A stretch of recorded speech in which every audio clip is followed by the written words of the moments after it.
and we are live with another edition of the All Gas No Break Sports Show.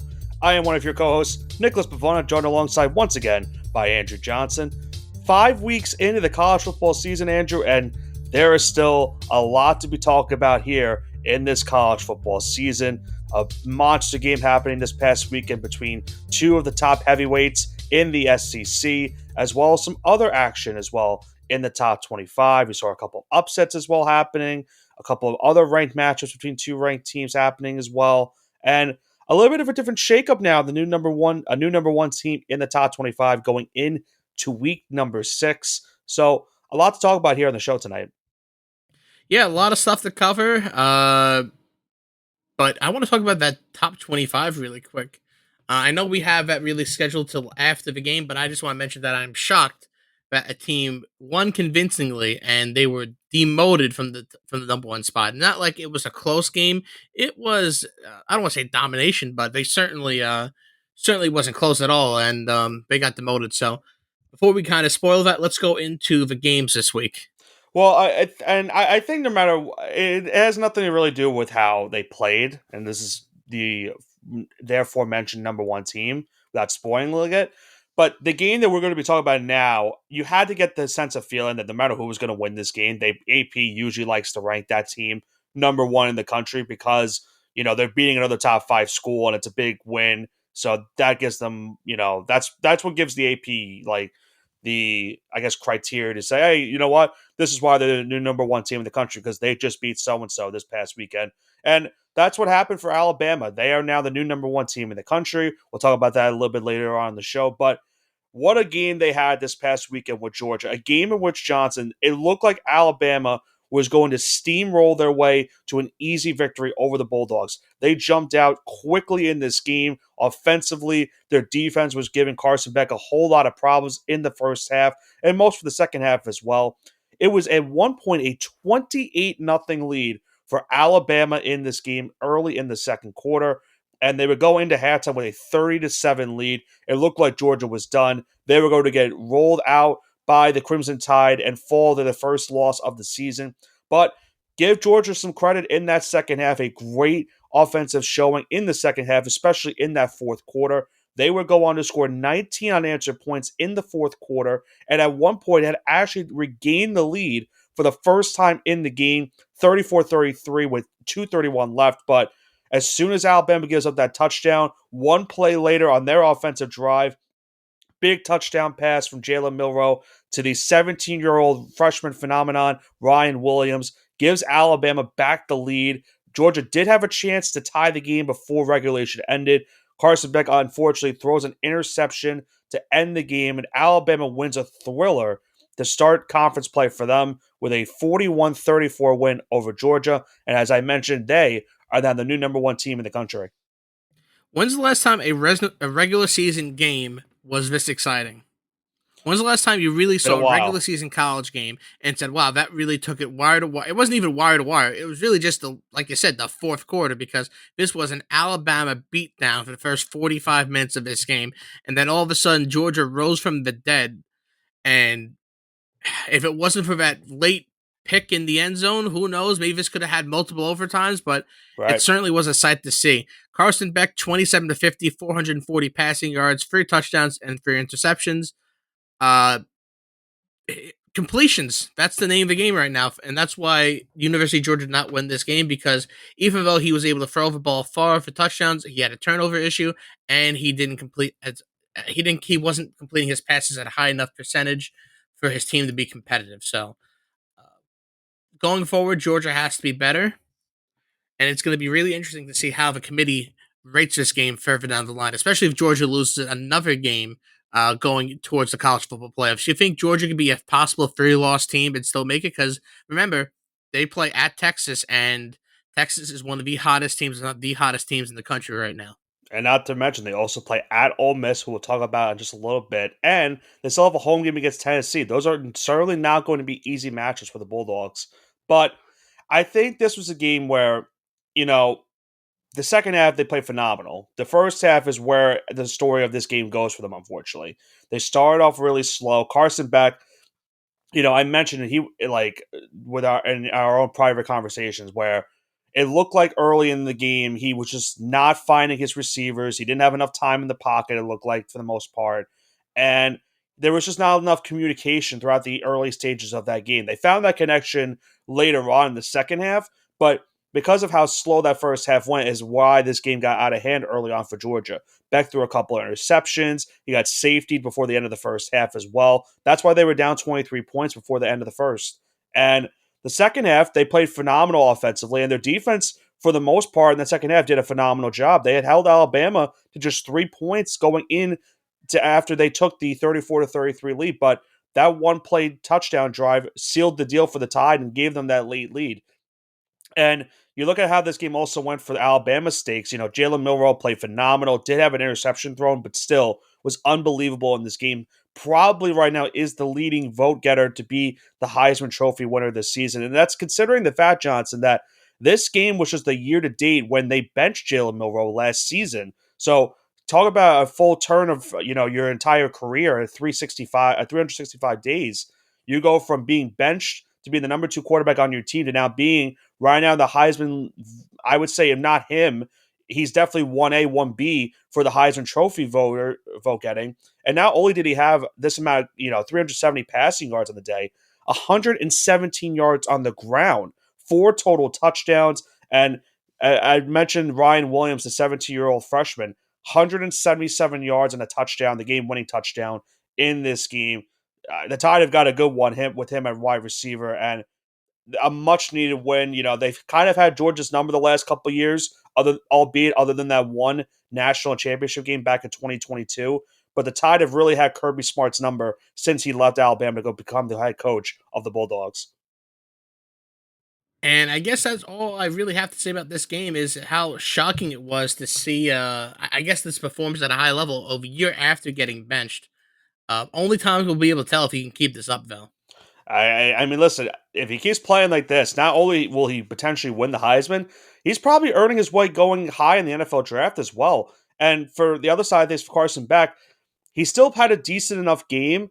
Maybe the interceptions and early incompletions probably hurt his draft stock just a little bit, but it's still a long season to go, as we mentioned. It's only week He's got 5. a lot of time to make this up. Right. It's only week 5. We still have plenty of time left in the season. The regular season ends for most of these teams in week 14. So you still have a lot of regular season games left, and of course your conference championship games, and of course the college football playoff if you were able to get there. But that wasn't the only big game we had in the SEC this weekend. A game that we really didn't have on our radar going in to this weekend. But how about the stunning upset that we had between Kentucky and number 6 Ole Miss? A game in which Ole Miss offense, you talk about struggles we talked about with Georgia in the first half. They certainly had their struggles in the first half. They were trailing 10-7 going into halftime. They eventually would take a second half lead and regain it back, but Kentucky able to get a late touchdown with just 2:25 left, a play in which they had a fumble inside the goal line, was recovered by one of the Kentucky, I believe it was their tight end that recovered the football in the end zone for the touchdown that gives them a 20-17 lead. Jackson Dart and company would have a chance to go down the field and tie the game, but unfortunately they missed the game-winning field goal, or game-tying field goal, excuse me. And Kentucky gets their first, I'm trying to remember the stat off the top of my head. I think it's their first top 5 win on the road since the 1970s. I don't know the exact year. I forgot it off the top of my head. But they get this win over Ole Miss, and we said it a couple weeks ago. They looked pretty good in that game against Georgia. Just couldn't really get the necessary plays needed to get that win over the Bulldogs. But they kind of got it in this game over Ole Miss, and it's a really big setback for this Ole Miss team that had a lot of aspirations for not only the college football playoff, but also making it into the SEC championship game. Because now this loss pretty much says to you they might have to win most of their games down the stretch of the season if they want to make it to maybe not the SEC championship game, but the college football playoff itself. So where does Kentucky go from here now? I mean, where do you think? So listen, like you said, they almost beat Georgia. They get a huge win on the road this past weekend. Can Kentucky play themselves into the college football playoff with 2 losses? If they go undefeated, right? Now, I'm going to throw this out to you. If they go undefeated, then yeah. They beat Tennessee, they beat Texas, and then obviously they beat Vandy, Auburn, Florida, Murray State, Louisville. They go undefeated. I think they make the CFP, despite the I agree. loss to South Carolina and despite the loss to Georgia. And so, I mean, South Carolina's not even a bad loss either. I think No, it that's is. They're a good that's team. It's just yeah, that you lost. yeah. I think for Kentucky, it's going to be tough because those Tennessee and Texas games you mentioned are both on the road. It's that I mean, listen, give credit where it's due. They did just beat a top 10 team on the road this past week, but I feel like those two teams are, I would say, especially Texas, they're Not on a all top different 10 teams are created equal. right. I think the Texas is just on a different level compared to a team like Ole Miss. They have a lot more assets on that offense compared to what Ole Miss has, and I think going into Texas, that's not going to be an easy matchup for them that week. And even Tennessee, the same goes for them. But they still have other tough games as well. You take Florida. Who knows how that game goes for them? Louisville had a bit of a setback this past weekend, but they still are a good team on paper that could probably pull out a win, and they would like revenge from last season's defeat to Kentucky when they were at home, and they were the number 9 team in the country going into that game. So Kentucky still, I think, is not there just yet. It's a big win for them, sure, but they're still kind of in like that, rebuilding phase of, we're still trying to figure out what our team identity is since, Will Levis went to the NFL draft 2 years ago, which is crazy to think that it was 2 years by now. But they're not far off, I think. They're starting to make their little bit of a put their stamp of approval for the rest of the conference and say, hey, listen, we know there's Georgia, we know there's Alabama, we know there's Texas now, but we're going to be maybe one of those teams that competes in the SEC and gives you guys some hell and probably pulls off wins like this that they just had this past weekend. I think that's But all you really could say about this. I think my only question for you is, before we go into the next game, is where's Ole? Since you asked the question about where Kentucky goes from here, where does Ole Miss now go from here? Ole Miss still has one more mulligan throughout the rest of the season, believe it or not. Even though Ole Miss lost here, they're still a top 15 team. They're still in the college football playoff should it end today. Right, But they have to win. barely. It is not going to be easy. They have games at LSU, at South Carolina.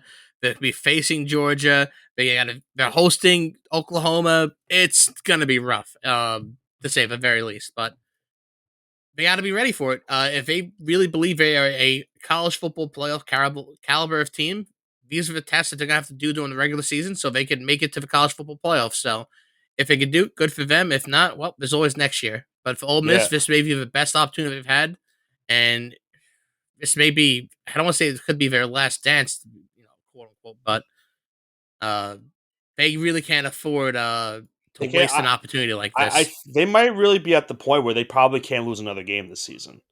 I They don't could lose think one more game. They could lose one I more game. I don't know if they can. I think if you look at the top 25, because you got to remember, obviously there's the group of 5 team that has to make it, and I think right now that is Boise State. I think that if the season ended today, it would be the Broncos. And then you look at how the rest of the CFP is shaping. Right now, there's teams like Iowa State that if they keep doing well in the Big 12, they'll get over. They'll get in over them. You have to see how Michigan's going to play out the rest of the season after they survived this past weekend. They might get in if they finish strong in the Big Ten. You also have who knows how Clemson. I know Clemson had a really bad start to the season, but they've kind of picked it up of late. If they continue to do decent the next couple of weeks, then that also hurts. It really does come down to they're going to probably need some help, but they also need to assure themselves that they can lose more than 2 games. If they lose more than two, they have no chance of making it whatsoever Yeah, this that's what I'm season. saying. They have a mulligan. They have one more mulligan here. I don't think Kentucky has a single mulligan. Ole Miss has a Yeah, mulligan. I think for Ole Miss, it's Georgia is going to be a tough test. If you win that game, that's huge for you. But if you are to lose that game against LSU or even against Oklahoma, hell, you very well could lose this coming weekend in South Carolina. That's not going to be an easy game going into South Carolina. So they're certainly not winnable games for Ole Miss. Like on paper, they probably look winnable, but they're going to be tough games throughout the rest of the season. And that's where it's going to come down to. There's guys like Jackson Dart who a lot of people like to praise. He's going to have to step up these next couple of weeks and make sure that Ole Miss gets these wins because if not, they realistically won't have any chance to make it. Because this was a game right here that a lot of people expected them to win, and unfortunately, it did not go their way, and now they dropped a bunch of spots in the past AP top 25, and who knows where they're going to be in the first CFP poll once that comes out in just a few weeks. But speaking of a team that also had an early season mishap, which was for most of us, Johnson, a little bit funny considering when it happened. But how about Notre Dame these last couple of weeks? They've started to get their season back on a hold, and it was a very interesting game to say the least between them and Louisville this past weekend in South Bend. Notre Dame jumped out to a very strong lead, 21-7 after the first quarter. A game in which Louisville really started off slow, mishaps on special teams, offense wasn't really clicking early on after they scored the initial first points of the game. And then their defense really struggled to, stop Riley Leonard, not only on the air, but in the ground as well. And we saw another strong game for Notre Dame's defense early in this one. It would be Louisville making a little bit of a late comeback in the fourth quarter, but the Irish do hold on for a 31-24 win, really pretty much saving their entire chances of making the CFP if they want to get there this season, as they now go to a 4-1 mark on the air. Yeah, you have to take a look that they are going to get gifted with some of these teams that people weren't expecting to be good. Like we've said, okay, this is a Charmin soft schedule, but it's not as soft as we anticipate because Georgia Tech is shaping up to be at least a halfway decent team. They might give Uh, them a little bit of a battle. Florida State, which the game we expected to be good, they're bad. And Yeah. USC looks like they're a good team too. So it looks like they have a couple of opportunities. This was one of them against Louisville to at least prove to themselves like, hey, teams in the quote unquote top 15, 20 range, if they could get a couple of victories over them, it's going to be the difference between them and someone else because of money. At the end of the day, if they are a borderline top 12 team, they'll be in. So You this was know, a great opportunity for them to kind of showcase that. You know what's kind of crazy sentence to say now that you wouldn't probably say at the beginning of the season? There's two games that you did not mention on their schedule that might not be easy wins for them this season. They go to MetLife to play Navy, who is right now 5-0 on the season, and they still have to play Army at the end of the year, who is also 5-0. I believe that's the first time since 1945 that both of That those is schools are correct. 5-0. So call me crazy, but that's still those two games could be difficult for Notre Dame now the year. Now Oh that yeah, I I'm say not saying that, they're not going to be difficult, but right now that I say that, they're probably going to be blowout wins for Notre Dame. But hell, I mean, the way that the season's gone so far, I mean, I think a man once said anything's realistically possible at this rate. but yeah, But I mean, this is yeah, really beneficial to them for it's because oh, ranking it is in helps the the eye for resume. the He's yeah. absolutely, This is for their resume. And Northern Illinois, if they keep on losing like they just lost again this past week, yeah, it's not gonna be a good. problem. Listen, I realize, hey, you played NC State, it's a tough game, but you got to win that. You got to win, especially if you're The gonna beat Buffalo Notre Dame. loss is But more indicative or imperative of especially how now that they got bad blown up that by was. UConn, but now we're going too far into things. Yeah. I think for Notre Dame, we spoke about it already. USC game is going to be big for you. If you win that game, especially on the road, that's huge. You also have to see how USC does down the stretch of the season because at one point it did look like they were going to lose this past week to Wisconsin. Um, and then, if Navy and Army continue to go the way they're going, then that's great for Notre Dame. That helps them, and especially if they can get the wins in those games. But yeah, I mean, it's a big win for Notre Dame. And for the other side of things, for Louisville, you obviously want to win this game. It sucks that you weren't able to come out on top of the victory. They still got a realistic shot as well if you look at their schedule too. They still have to play Miami. They still have to play Clemson. I would look also into they play Kentucky at the end of the year, who we just mentioned a couple minutes ago. And, Boston College had a big win earlier this season, albeit the Florida State now sucks. And they play SMU in their next game. So that's a big game for them this coming weekend. Kind of a rivalry game between those two teams. But Louisville still has a chance if they avoid a second loss in the season, they could be maybe a dark horse as well for the CFP come season's end. Um, the last game we had this past weekend was another top 25 matchup, this time in the Big Ten, as we have Penn State at home taking on the Illini of Illinois, who just came off a big win the previous week over Nebraska. It looked like early on Penn State was going to be in a little bit of trouble in this game, Johnson. Illinois struck first for the first points of this game. Penn State would respond, and it was a low-scoring game throughout the first half. It was 7-7 going into halftime. Penn State finally got into a little bit of a rhythm in the second half. It got 2 rushing touchdowns in that second half.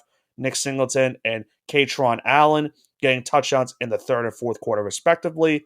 And Penn State's defense really plays a huge part in this win, getting a 21-7 win over Illinois. They now go to 4-0 on the season. They drop the Illini to 4-1. So, like we said last week, Illinois, it is remarkable so far what they've done so far on the short season. This was their first tough test to see how they would mark up against some of the top teams in the Big Ten.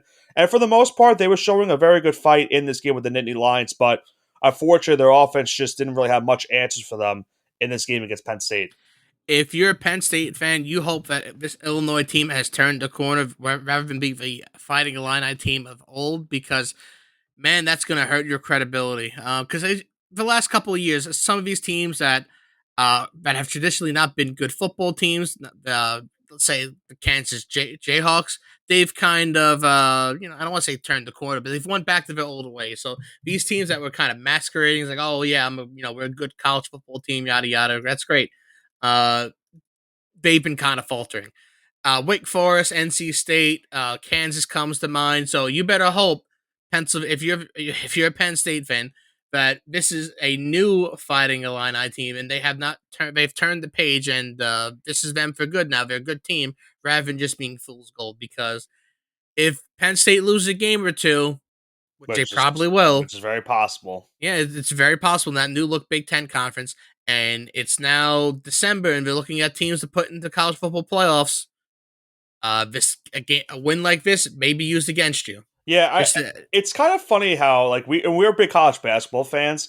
It's kind of funny how now we've gone to the stage of the college football year where I think now it's more imperative that you're hoping for these other teams to do good, because now it looks good on your resume, which we don't usually talk about when we talk about college football. But now it's expanded. That's why you got to talk about it. 12-team playoff. Now you have that talk. That's that type of same talk that you have for college basketball.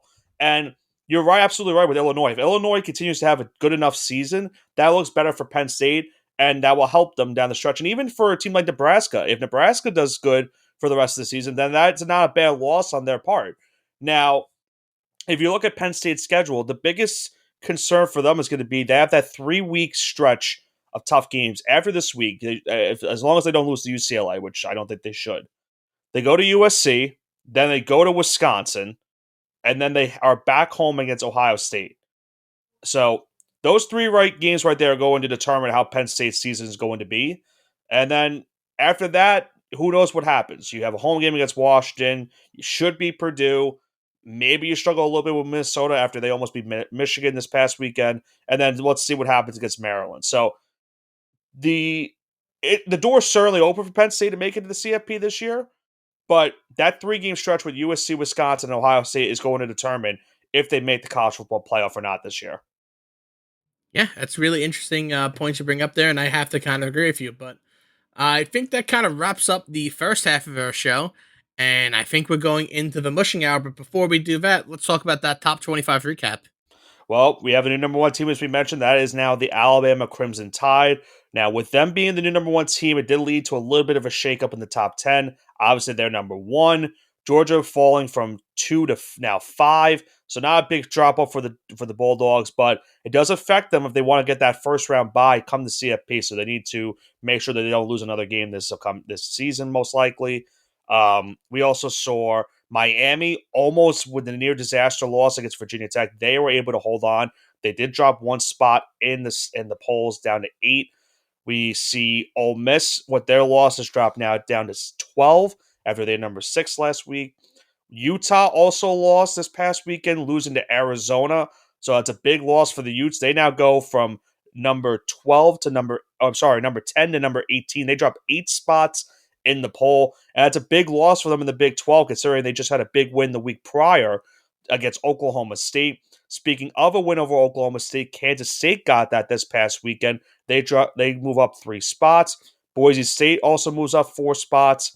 Louisville's loss drops them down 7 spots after losing to Notre Dame. The Indiana Hoosiers are now into the top 25, so that does help some of the Big Ten teams as they are off to a 5-0 start. Illinois stays in the top 25 after the loss to Penn State. And then rounding out the top 25, we have two teams at number 25 in the country. Texas A&M wins another game over Arkansas, so they stay in the top 25 polls. But the running Rebels of UNLV, 4-0, are now in the top 25 polls for the first time. And God, I couldn't even tell you how long it is that they are in the top 25 polls. But here they are at number 25, tied with A&M for that ranking. It feels like the University of Nevada, Las Vegas, kind of in a, I don't want to say a renaissance, but almost feels like a renaissance because back in the 80s and 90s, almost dynasty like with their college basketball team, but their college football team is, correct me if I'm wrong, has never been this good, right? I'm trying to think off the top of my head. I could not tell you the last time this might be Because the their first time they've basketball ever been team ranked. historically has been pretty good, but they don't have the rich history of bowl games and winning their conference. And because I think they were Division II for the most part in college football, and only until I think the turn of the century they became Division I. But their They've college basketball team is rich history, so Yeah, yeah. I'm so looking at it right now. I think I want to. It looks like 19. I think they've been in Division 1 for 47 50 years or years. so. Yeah. Okay, Um, and looking at their records, this is their best start or best record they've had since maybe 1984, where they finished the year 11-2. yeah, all right. I mean Yeah, they've had some bowl games like a couple years where they've won 7 or 8 games. They won 9 games a couple years ago, or in fact last year they won 9 games. But they certainly have never been 4-0 ranked in the top 25. At least of my knowledge, they have never been ranked before. Maybe that 11-2 year they were, but it's certainly their best start that they've had in recent memory. And I'm looking at it right now. They started football in 1968, so yeah. So that's also their another best caveat record to for a that. lot of their living alumni right now. This is not for the faint of heart. Yeah, and for a fan that's facing them this weekend, the big game upcoming for them on a Friday night lights game in Las Vegas. That should be a fun game between the Running Rebels and my Syracuse Orange. But Now that they will just kind got to of move. They just got to move to Mountain West now, to the Pac-12 now. That's what they I got to just do. yeah, there is that rumor they could move to the Pac-12, so that's very very possible. But they're doing some good things right now in the Mountain West so far on this young season. But I kind of a little bit of a segue to the next part. That game on Friday night will be the first game we cover in Week Six's mushing hour for the season. Now, Johnson, we had by far our best week of the season this past week. Now, for me, it wasn't too much. I went 4-3-1. We had our first official push of the year, that being Penn State's 14-point win over Illinois. So I will take the push right there. It's not a loss, it's not a win. I could care less as long as my record stays over 500, which it did. And for you, you went 6-4. So the double picking for us did help us this past weekend. We'll see if we do that again this week as we try to keep improving our records for this college football 2024-2025 season. And the first game that we have on the docket for this week is that matchup that I just mentioned.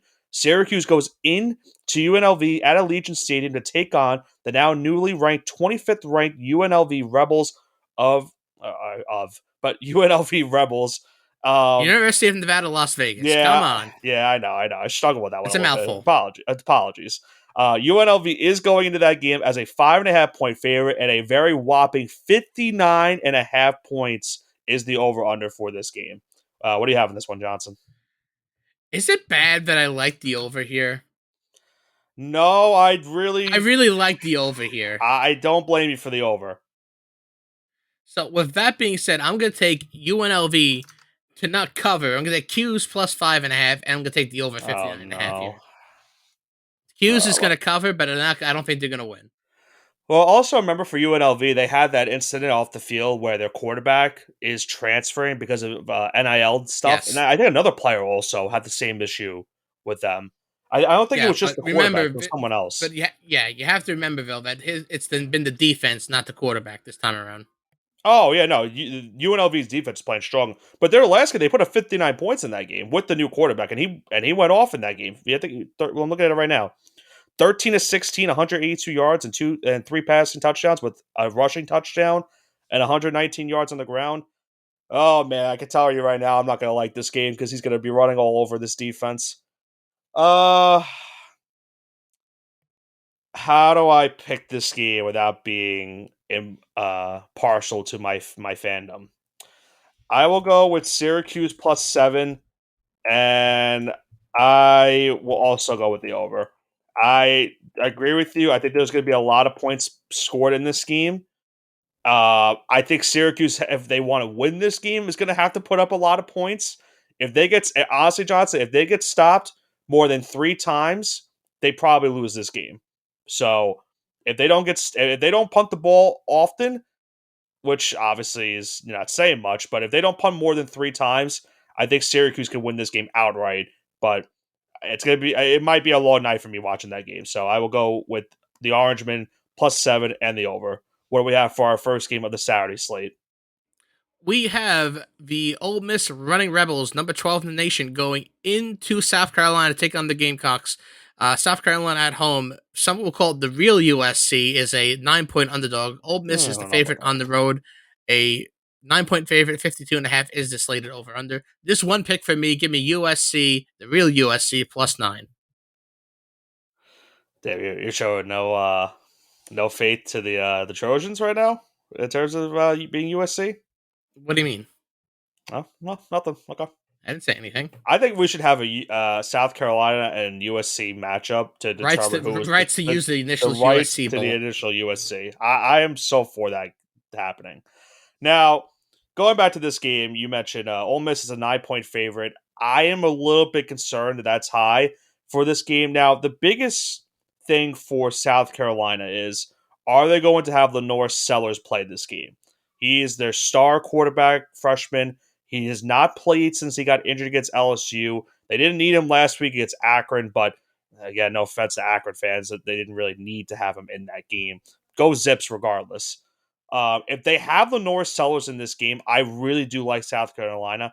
I might even like them to say that they might win the game outright.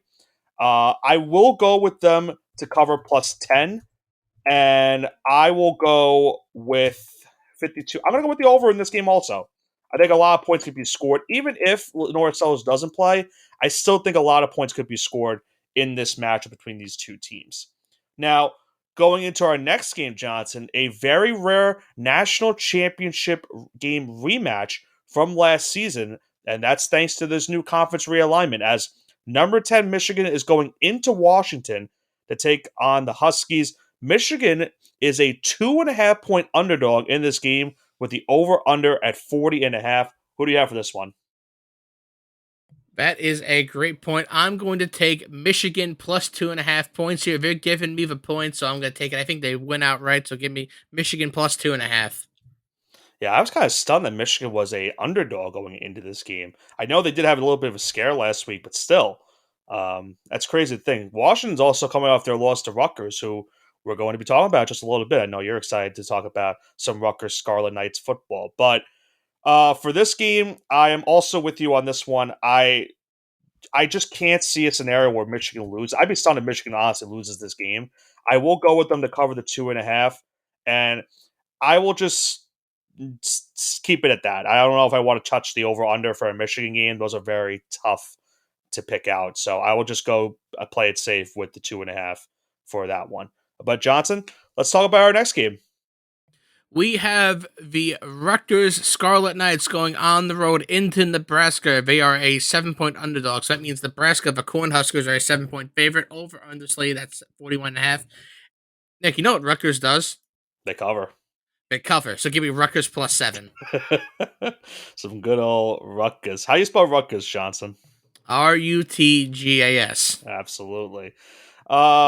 This is this is one of the more underrated games we've had this season, in my opinion, because I feel like whoever wins this game most likely is going to get into the top 25, whether that be Nebraska getting back in there or Rutgers finally getting into the polls for the first time this season. Um, this is another tough one where I really am rooting for Rutgers to win. I really would like them to win this game. I'm gonna go with them to cover. I'm gonna go with alternate spread again. I'm gonna go with them to cover +10. And I think this is another one where I probably just stick away from the over under because Nebraska hasn't looked great offensively the last couple weeks. I don't really know what to tell about this Rutgers offensive team as well. So I'll just stay put with the plus 10 in this one to cover for the Scarlet Knights. Now, going back into SEC play, we have Auburn going in to Georgia to take on the number 5 Bulldogs coming off their loss to Alabama. Georgia is a whopping 24-point favorite in this game with the over-under at 53.5. Johnson, do the Bulldogs respond and get a win over Auburn in this game? Yes, they do. Give me Georgia minus 24. They're going to be seeing nothing but red and not going to be the Crimson Tide in their end zone. It's going to be just the pure anger that they got disrespected this past weekend. So it's going to be Georgia minus 24, and they're going to take it out on the other team from Alabama, those frustrations. Yeah. Yeah, this is a if you're an Auburn fan, this is probably not the week for you to watch your team. They've had an up and down season. That's to say the point. I mean, the way they lost this past week to Oklahoma was really, really bad. A pick six with under 3 minutes left to lose the game by 6 points is certainly not what you want to have if you're an Auburn Tiger fan. I will go with Georgia minus 20 in this game, and I will also go with the over. I would not be surprised, Johnson, if Georgia maybe puts up the 53.5 by themselves in this game. But if And Auburn can that's what put you, up, if Auburn can at least put up 10 points, I still feel confident the over will happen. So give me Georgia and minus that's why 20 in the but we over. got to talk about this game because if it doesn't happen, there are really big problems in Georgia. Yeah. If they do not cover here and at least have a If maybe they not cover, if they they shouldn't struggle, struggle. if it's a one possession game, there is cause for You have to concern. sound the Certainly, alarms. right. So there's certainly cause for concern in this game if they to potentially either lose, which would probably end their season, or if they only win by a touchdown or one possession in this game. But Johnson, what is the final game of our slate for this week 6? My game of the week. It's number 9, the Missouri Tigers going on the road and tied for number 25, the UNLV Running Rebels. My Texas A&M Aggies, go Aggies, at home in Kyle Field. A&M is a 2-point favorite. The over/under slate at 48.5. With all that being said, give me Mizzou plus 2 because I think they have a better football team. Yeah, I don't know what to feel about A&M. Also, they've been kind of playing some very close games the last couple weeks. Although, be it Missouri, this is their first game since they almost lost to Vanderbilt a couple weeks back. I will go with Missouri plus. I'm gonna go with plus 3.5, and I will also go with the over in this game. I think there'll be points scored. I think A&M will keep it close. They might win outright, which will really help their season if they can win this game outright. But it's going to come down to quarterback play. If as long as Brady Cook does cook in this game, no pun intended, Missouri most likely will go to a 5-0 start. But if not, then A&M realistically could save their season and can make some noise in the SEC this year. But with that being the final game of our slate this week, Johnson, any final takes from week 5 going into week 6? And I know you're looking forward to potentially one corner from a certain team down in Denver to being on your New England Patriots, but any final comments you want to make for this weekend? Corner, you mean wide receiver, right? Oh, both of them. Yeah, this has been probably the most wide open college football season in probably since the early 2010s. I can't remember a season where we've had so much back and forth. You remember all these I can previous tell you the seasons? season. Yeah, well, give me an exact date. 2007. If you never, Yeah, if 17 years. Yeah, 2007 was the weirdest year we've had in college football because every single top 5 team, top 2 team, pretty much number 1 team was losing every week. There was a week in which we had number 1 Kansas versus number 2 Missouri, which now thinking about this nowadays, you would never think in your wildest dreams that would happen. There was a point, Johnson, where South Florida was the number 2 team in the country. Rutgers was the number 2 team in the country. That was how just crazy it was that season. So I mean, we certainly haven't had a season like that this year, but we're getting into that territory because there's still a lot of, ups and downs. There's a lot of, surprises that we've had. We had the Northern Illinois game. We had Kentucky this past week. And we still have a full-fledged, pretty much still not even at the halfway point of this season as well, which certainly makes for some interesting football down the stretch of this season. But yeah, I mean, you made some good points there, and I think we can you can take us home, Nick. all I'm going to leave my final comment is we'll see how I feel next week when in my recap for Syracuse, if we do end up recapping that game. Because if it's a loss, I might not want to talk about it. That's all I'm going to say about that game. But regardless, that's going to do it for Week 5's edition of the All Gas No Break Sports Show. A wild game in Tuscaloosa between the Tide and the Bulldogs leads to Alabama getting a huge win to remain undefeated on the season. A big stunner between Kentucky and Ole Miss, and some other movement as well in the top 25 polls. Now leads us to week number 6. A nice slate for us this upcoming weekend. We'll see how it all unfolds, and we'll recap it next week here on the show. This has been Nicholas Bafona, joined alongside by Andrew Johnson with the All Gas No Break Sports Show. Have a great rest of your week.